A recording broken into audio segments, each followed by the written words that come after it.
বিসমিল্লাহির রহমানির রহিম। ইন্নামা ইয়াখশাল্লাহ মিন ইবাদিহিল উলামা। নিঃসন্দেহে আলেমরাই আল্লাহকে যথোপযুক্ত ভয় করে।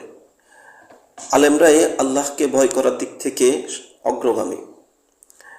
এই নিরিখে আলেম সমাজকে সাধারণ জনগণ সহ সকলেই মুসলিম উম্মাহ অকপটেই তাদেরকে বিশ্বাস করে। কারণ মুসলিম উম্মার মাঝে এই কথা প্রচলিত আছে যে আলেমরা কখনো আল্লাহ ও তার রাসূলের আনুগত্যের বাইরে কাউকে কোনো বিষয় আদেশ দিতে পারে না।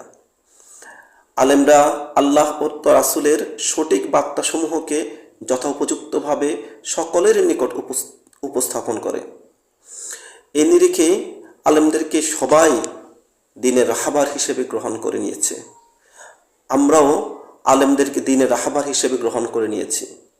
কিন্তু মহান রব্বুল আলামিন পবিত্র কোরআনে বারবার বলেছেন যে তোমরা এক জাতি, ঐক্যবদ্ধভাবে থাকো, তোমাদের অবস্থান তো হবে সুদৃঢ় প্রাচীরের মতন। কিন্তু আজকে আলেম সমাজের মাঝে বিভক্তি। এই বিভক্তি যদি দূরীভূত না হয়, অচিরেই আমাদের উপর আল্লাহ পাকের পক্ষ থেকে কি ধরনের গজব যে নাজিল হবে সেটা কল্পনা করা যায় না। সবচেয়ে বড় বিষয়, আমাদের এই বিভক্তি আজ আমাদের কোথায় নিয়ে যাচ্ছে? মানুষের সমাজে অন্যান্য জাতির কাছে এই মুসলিম জাতিকে এই আলেমদের বিভক্তির কারণেই পদঙ্কুলিত করছে। আজ অপমানিত হচ্ছে এই মুসলিম জাতি, সারা বিশ্বে মাথা উঁচু করে দাঁড়াতে পারছে না। চিন্তা করে দেখেন, দুটি আলেম সমাজের মাঝে কি একটা মতভেদ না তৈরি হলো তাবলিগ গ্রুপের, জুবাইরপন্থী এবং সাদপন্থীর মাঝে। এদের মাঝে কি আলেমের কি অভাব আছে? নেই। মাওলানা সাদ সাহেবের সম্পর্কে যে সকল কথা এখন ভাসমান, খোঁজ নিলে দেখা যাবে এই সকল কথার অনেকগুলোর ভিত্তি নেই। যে সকল কথার কিছুটা ভিত্তি আছে, কথাগুলো তিনি কোন প্রেক্ষাপটে বলেছেন, কেন বলেছেন, এত কট্টর না হয়ে আমাদের তো উচিত ছিল ওনার সাথে বসে বিষয়গুলো সুরাহ করা। কিন্তু না, আমরা আমাদের শক্তি জাহির করতেছি, আমরা আমাদের অবস্থানটাকে কঠিনভাবে ধরে রাখতেছি। কেন হবে সেটা? আজকে শুধুমাত্র তাবলিগ গ্রুপ নয়, তাবলিগ জামাত নয়, অন্যান্য দলের মাঝেও যতগুলো বিভেদ, কেউ ফির কেন্দ্রিক, কেউ খানকা কেন্দ্রিক, কেউ জিকির কেন্দ্রিক, কেউ নামাজ কেন্দ্রিক, যার যেভাবে সুবিধা হয়েছে সে সেইভাবেই এই মুসলমানদেরকে নিয়ে এক একটা গ্রুপ করে করে নিজের আলাদা হয়ে পড়েছে। ফলে তারা মাশাআল্লাহ ভালোই স্বার্থ পাচ্ছে। আমার ধারণা তারা ভালোই সুবিধা পাচ্ছে। না হয় তারা এমন করবে কেন? এই সমাজের মাঝে তারা কেন এত বিভেদ তৈরি করবে? দেখুন, সতর্ক হওয়া দরকার আমাদের। আজকে যদি আমরা এক না হতে পারি, আপনি দেখেন ওয়াজের মাঠে ময়দানে মামুনুল হক সাহেবের বক্তের অভাব ছিল না, কিন্তু মিথ্যা একটা অজুহাতে তাকে দীর্ঘদিন পর্যন্ত কারাগারে থাকতে হয়েছে। মিথ্যা একটা অজুহাতে। আজকে যদি নাকি ইসলামী হুকুমত থাকতো তাহলে এমন মিথ্যা অপবাদ তার উপর রটিত হতো না। আর যদি ইসলামী হুকুমত থাকতো তাহলে শাপলা চত্বর কায়েম হতো না। ভাস্কর্য ইস্যুতে শত শত আলেমকে জেলে যেতে হতো না। শাপলা চত্বরের ইস্যুতে শত শত আলেমকে জেলে থাকতে হতো না। কেন হচ্ছে? আজ আমাদের ভিতরে ঐক্য নেই বিদায়। আমরা দেখেছি মামুনুল হক সাহেবকে যখন বন্দি করা হয়েছে, জেলে পাঠানো হয়েছে, তখন অপর এক শ্রেণী মামুনুল হক সাহেবের বিরুদ্ধে কত কথা না রটিয়েছে। শাপলা চত্বরে কিছু কুলাঙ্গারের মৃত্যু হয়েছে, কেউ এসে তাদেরকে শহীদ হিসেবে আখ্যায়িত করছে। কি দারুণ কথা না? আল্লাহ আমাদেরকে সহি বুঝদান করুক। দেখুন, নির্যাতন নিপীড়নের স্টিম রুলার যখন চালু হয়ে যায় তখন কাউকে ছাড়ে না। আপনি বেঁচে যাবেন চিন্তা করছেন, না, সে সুযোগ নেই তো। এই ধরা আপনারও হতে পারে, আপনিও আসতে পারেন। আজ এক ইস্যুতে এক আলেম জেলে, মিথ্যা একটা ইস্যুতে জেলে পচে মরছে। কালকে আপনার পালা। আজকে আপনাকে দিয়ে তাকে ধরিয়েছে, কালকে তাকে দিয়ে আপনাকে ধরবে। এখন যদি আমরা ঐক্য না হতে পারি, এই যে একটা সময় চলছে, এই সময় যদি নাকি আলেম সমাজ ঐক্য না হতে পারে, বেশ কিছু ভেদাভেদ ভুলে গিয়ে যদি এক এক ছাতার নিচে, এক গাছের নিচে আসতে না পারে, তাহলে আমার কাছে মনে হয় না আদৌ আর কখনো এমন ঐক্য হওয়ার সুযোগ গড়ে উঠবে। কারণ দেখেছেন কিভাবে আমাদের মাঝে বিভেদ তৈরি করে রেখেছে একের পর এক। কিছু কিছু দল তো আমার কাছে মনে হয় কিছু কিছু দল কিছু কিছু স্বার্থান্বেষী লোকেরা তৈরি করছে, যাতে করে আলেমদের মাঝে বিভেদটা থেকে যায়। আজকে আলেম সমাজ তাদেরকে বেশ সামান্য কিছু বিষয়ের ভিতরে নিবন্ধন করে রেখেছে, সামান্য কিছু বিষয়ের ভিতরে আবদ্ধ করে রেখেছে। আমার কাছে মনে হচ্ছে আলেম সমাজ শুধু ধারণা করতেছে তাদের অবস্থান হবে কোনো মাদ্রাসায়, তাদের অবস্থান হবে মসজিদে, তাদের অবস্থান হবে খানকায়। এই খানকা, মাদ্রাসা, মসজিদ ছাড়া আপনাদের অবস্থানটা ভালো কোথায় আছে? আমাদের অবস্থানটা ভালো কোথায় আছে বলেন? আমরা ন্যায় বিচারের কথা বলতেছি, ন্যায় নিষ্ঠার কথা বলতেছি। এই ন্যায় নিষ্ঠার কথাটা, ন্যায় বিচারের কথাটা, অন্যায় প্রতিরোধের কথাটা, সুদ ঘোষ দুর্নীতি মুক্ত দেশ গড়ার কথাটা আজকে মসজিদ থেকে বললে যতটুকু কাজ হবে, আপনি ইউনিয়ন পরিষদ থেকে বলেন তার থেকে বেশি কাজ হবে, আপনি সংসদে গিয়ে বলেন তার থেকে অনেক অনেক বেশি কাজ হবে। আজ সংসদে কেন কোনো আলেম নেই? এটা কি আলেমদের স্থান নয়? আলেমরা কি সংসদে যাওয়ার যোগ্যতা রাখে না? আজ ইউনিয়ন পরিষদে কেন আলেম মুক্ত? সেখানে আলেম যুক্ত হতে পারে না? আলেমরা কি ইউনিয়ন পরিষদ চালানোর যোগ্যতা রাখে না?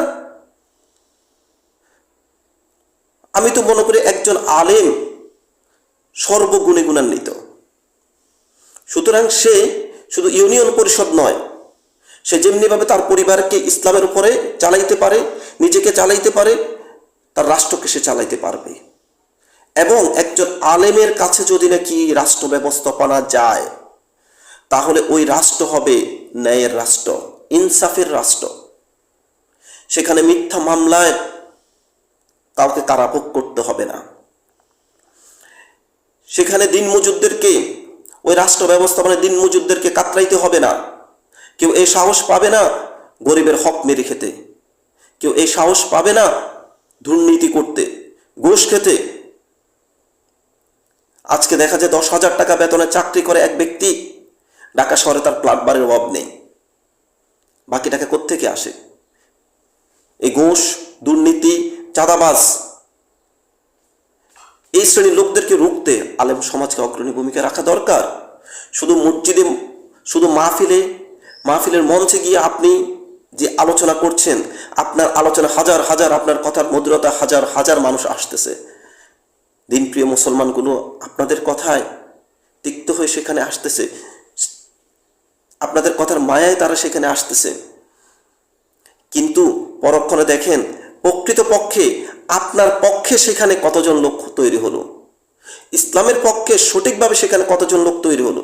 আমি তো এখনো দেখি অনেক মুসলমান আজকে যখন আপনি রাজনীতির কথা বলবেন, মুসলমান সমাজ বলবে রাজনীতি কি ইসলামে আছে নাকি? হুজুররা কিসের রাজনীতি করবে? হুজুরদের দ্বারা কি রাজনীতি শোভা পায়? না না না। দেখেছেন, আজকে এই কথা বলার কারণটা হচ্ছে আমরা তাদেরকে ওই ম্যান্ডেটটা দিই নাই, আমরা তাদের মানসিকভাবে ওইভাবে করে তুলি নাই। এই জন্যই তারা আমাদেরকে এই কথাগুলো বলছে। সুতরাং আমাদের উচিত সত্য প্রচার করা, বিভেদ ভুলে যাওয়া। এখন যে পরিস্থিতি আছে, এই পরিস্থিতি থেকে কিভাবে আমরা উত্তোলন হব সে চিন্তা করা। আমরা বিভিন্ন ভাগে আরেকটা শ্রেণী আমরা ভাগ হয়েছি, বলছি গণতন্ত্র হারাম, রাজতন্ত্রে আরাম, খেলাফততন্ত্র চাই। হ্যাঁ, এখন যে তন্ত্র আছে এই তন্ত্রটা থেকে আমরা কিভাবে মুক্তি পাবো সে চিন্তা করেন। আমার তো মনে হয় 92% মুসলমান দেশে খেলাফত তো এমনিতে কায়েম হয়ে যাওয়ার কথা ছিল, কায়েম হচ্ছে না কেন? কারণ মুসলিম সমাজের মাঝে, আমাদের মাঝে ঐক্য নেই, আলেমদের মাঝে ঐক্য নেই। সকল মুসলমানরা মিলে, মুসলমানদের অধিকাংশ মিলে একজন বিজ্ঞ ব্যক্তিকে খেলাফতের দায়িত্ব দিয়ে দিলে বা কি হয়? সহজ না বিষয়টা? কারণ এখন তো মুসলমানদের সংখ্যাগরিষ্ঠতা, সকল মুসলমানে চাচ্ছে খেলাফা কায়েম হোক। তো খেলাফা কায়েম হলে এটা তো সহজ একটা পন্থা, একজনকে খলিফা বানিয়ে দেন, সেটা করছেন না কেন? এই মুসলমানরা তো 92% মুসলমান দেশে 90% মুসলমানে চাচ্ছে গণতন্ত্র, কারণ আমাদের মাথার ভিতরে, আমাদের মস্তিষ্কের ভিতরে গণতন্ত্রটা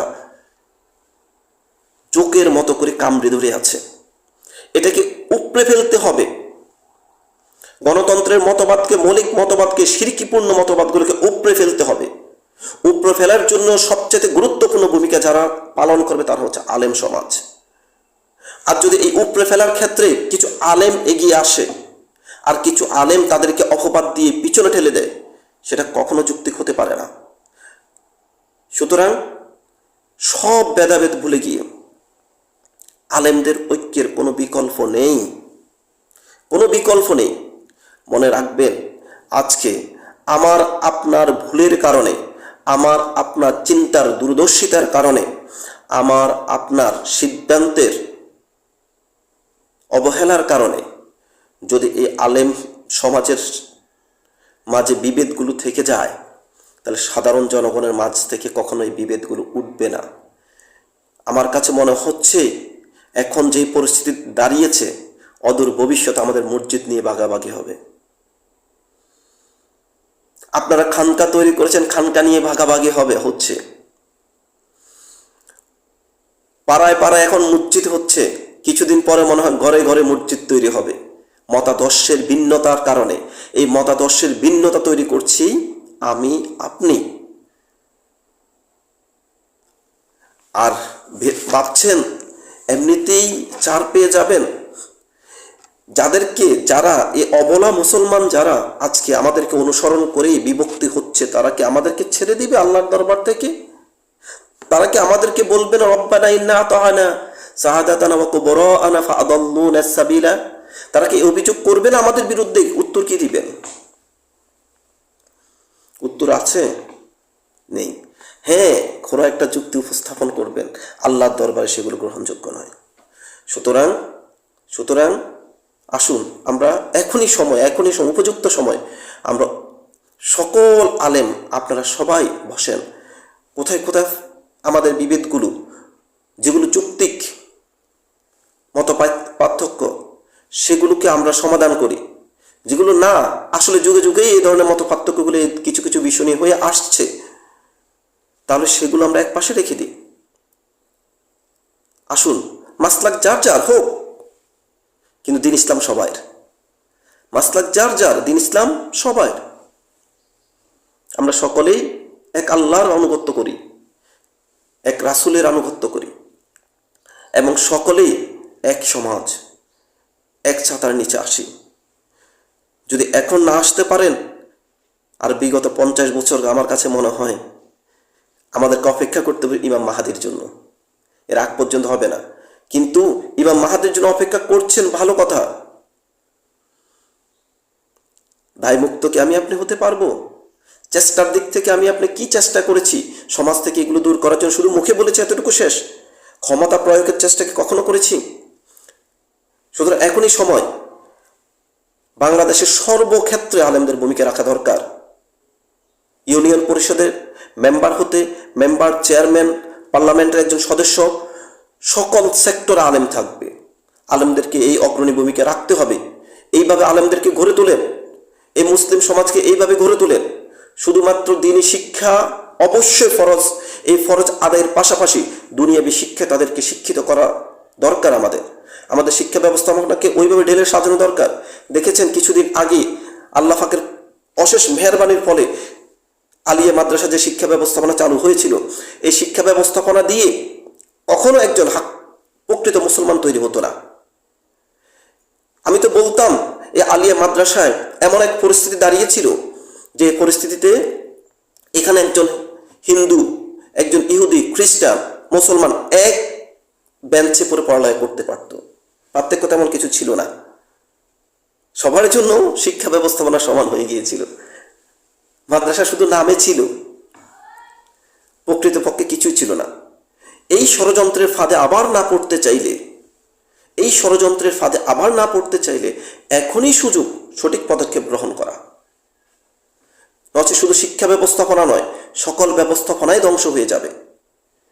আজকে আমি আপনি যতটুকু কথা বলতে পারছি মসজিদের মিম্বারে দাঁড়িয়ে সত্য কথা ওইভাবে বলার সুযোগও একসময় থাকবে না। নিবৃত্তে শুধুমাত্র অন্ধকার ঘরে বসে বসে আল্লাহর দরবারে কান্নাকাটি করা ছাড়া কোনো উপায় থাকবে না। আসুন, যতক্ষণ পর্যন্ত এই দেহে প্রাণ আছে ততক্ষণ পর্যন্ত এই হক প্রচারের সংগ্রামে সামিল হই। সবাই এক কাতারে আসি, সকল ভেদাভেদ ভুলে যাই। তাবলিগ জামাতের ভিতরে যেই ভেদাভেদ তৈরি হয়েছে, সকল আলেমের প্রতি উদাত্ত আহ্বান, আসুন একসাথে বসেন, পরামর্শ করেন কি কারণে এই সমস্যাগুলো তৈরি হয়েছে, এগুলো সমাধানযোগ্য কিনা, সমাধানযোগ্য হলে সমাধান করে নেন। আলেমদের মাঝে বিভেদগুলো রাখবেন না। আল্লাহ পাক আমাদের সবাইকে সহি বুঝদান করুক। আসসালামু আলাইকুম।